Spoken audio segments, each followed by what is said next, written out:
We know there's institutional interest because we're talking to a lot of institutions, including state treasurers and public pension funds. And why is this? Because they're trying to figure out if this truly is a new asset class. And if it is, they must have a point of view. As a fiduciary, if there's a new asset class, which is uncorrelated or shows very low correlation in terms of returns relative to other asset classes, then what asset allocator does is it will take a position to increase returns per unit of risk. That's what happens with low correlation of returns. So definitely, now, are they moving whole hog? Not yet. And nor are the big wirehouses like the Morgan Stanleys and UBS's, Wells Fargo, Merrill Lynch, B of A. They're all waiting to see who are the winners in terms of the ETFs, because they do not want to commit to an ETF that will close down. They're going to give it, from what we're hearing, 3 to 6 to 9 months. So everything, the net inflows that we've seen away from those two spaces, really, it's part of it is our client base switching from GBTC into, and other client bases, into the ETFs, which are much lower fee. Bitcoin is anticipated to surge beyond the $1 million mark well before 2030, according to Cathie Wood's latest prediction.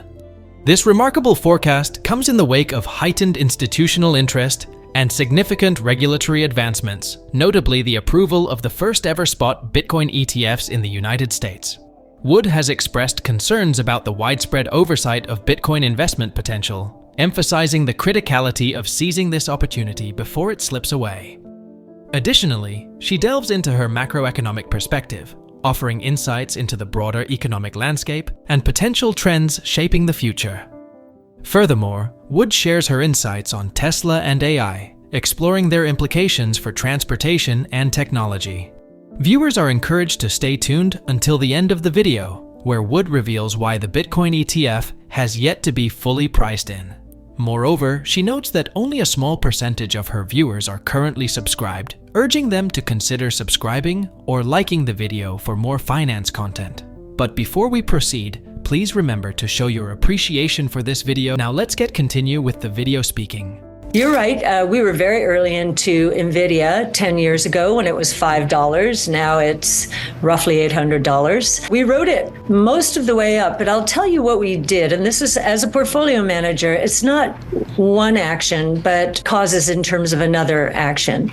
Last year, we sold in the flagship NVIDIA and put it into Coinbase. Coinbase, I believe, is at least as much as NVIDIA.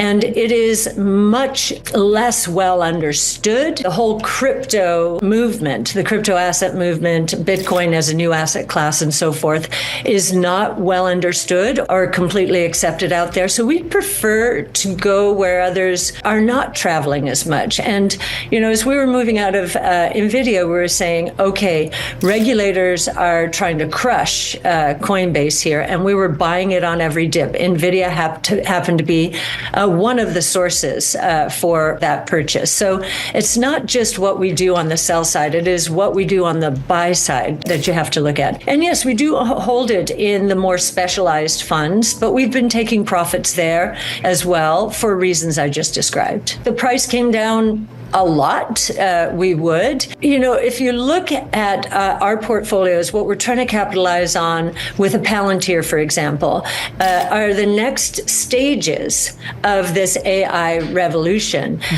What we're seeing in the GPU side of things is NVIDIA, all praise to Jensen Huang. I mean, just unbelievable company execution, vision, and so forth. And it's not over. It's going to last a long time. But there are going to be many other companies benefiting from AI. The productivity lift alone is going to be massive, the most massive productivity lift in history, we believe. And so this AI revolution is going to be broad-based and is going to benefit a lot of companies. On the GPU side, of course, we have AMD. as competition, but many people do not understand that there's a lot of other surreptitious competition evolving out there. Each of the hyperscalers is evolving its own chip strategy. You have a Tesla that has designed its own chip for an AI chip, the more specialized autonomous driving opportunity. And I think you're going to see a lot of companies developing more specialized chips.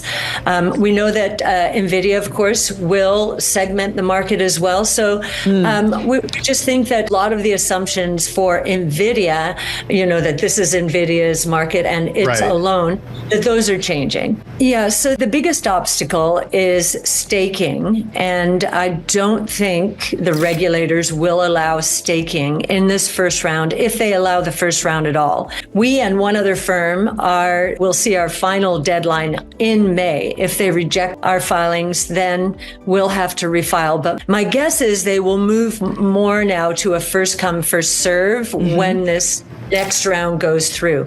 So if it's May, it will be without staking.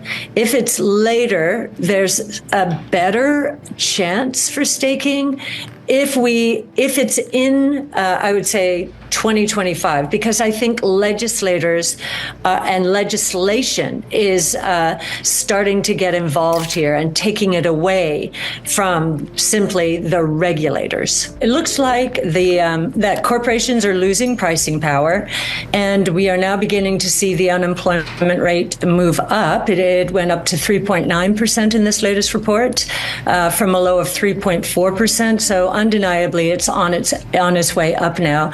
And we do think it's because corporations are losing pricing power, their margins are getting hit. It's going to cause a couple of things. One, the labor hoarding that we've seen since COVID is going to diminish, and that will increase the unemployment rate.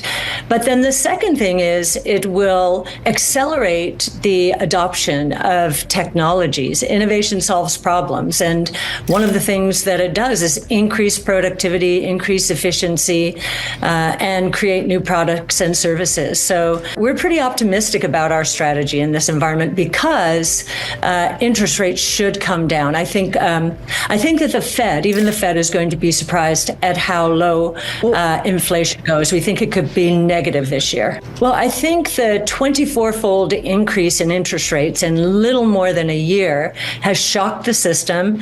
We're beginning to see a reverberation of the regional bank issues. We don't think they are going away. Deposits are still outflowing broadly from the banking system. And there are increasing problems with commercial real estate. Most people know about the office problems, but multifamily units, multifamily apartments, we're beginning to see some distressed sales there as well.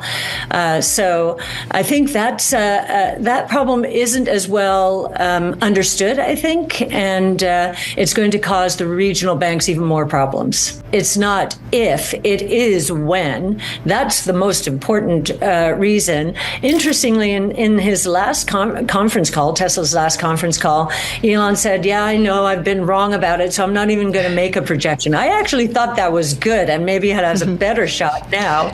And we're looking at some of their hiring and their job postings and seeing rumblings in different cities that they're starting to get ready. We're focused on the technology. He is the inventor of our age, and this age is a very special age because the 5 major innovation platforms around which we have centered our research are converging, and 3 of them he is helping to converge. This autonomous taxi platform opportunity is the convergence of robotics. Autonomous vehicles are robots.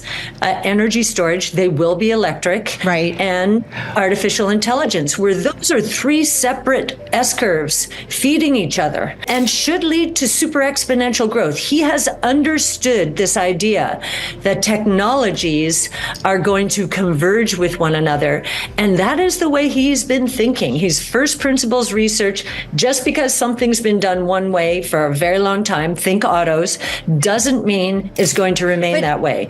And that's why he's going to win. He is so laser focused on technology. In the case of Tesla, the electric vehicle side, that is on automatic pilot. They are just scaling. And what he is doing is becoming, the manufacturer of factories. He's trying to figure out how to automate and continue to drive down the costs there. His focus is on autonomous now, certainly.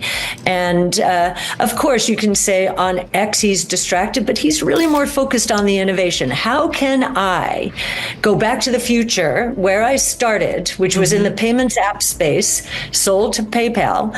How can I turn this into not only a payments app, but an everything app? And I think he's hard at work doing that in ways that we don't know yet. Cathie Wood reflects on her investment strategies, highlighting the shift from Nvidia to Coinbase due to the latter's potential in the cryptocurrency space. She underscores the significance of understanding emerging sectors like crypto assets, emphasizing the need to explore unconventional investment avenues. Wood also discusses the challenges in regulatory approval for staking and predicts potential legislative involvement in the cryptocurrency sphere. Furthermore, she comments on economic trends, noting rising unemployment rates and the impact of technological innovation on productivity and efficiency. Additionally, Wood analyzes Elon Musk's focus on technology convergence, particularly in Tesla's pursuit of autonomous vehicles and diversified product offerings. She applauds Musk's visionary approach and his commitment to technological advancement, predicting exponential growth in sectors like robotics, electric vehicles, and artificial intelligence. Thank you for your continued support. Share your thoughts on Cathie Wood insights and the future of crypto and Bitcoin in the comments below. Don't forget to like, subscribe, and turn on notifications for more enlightening content on precious metals and financial strategies. Thanks for watching.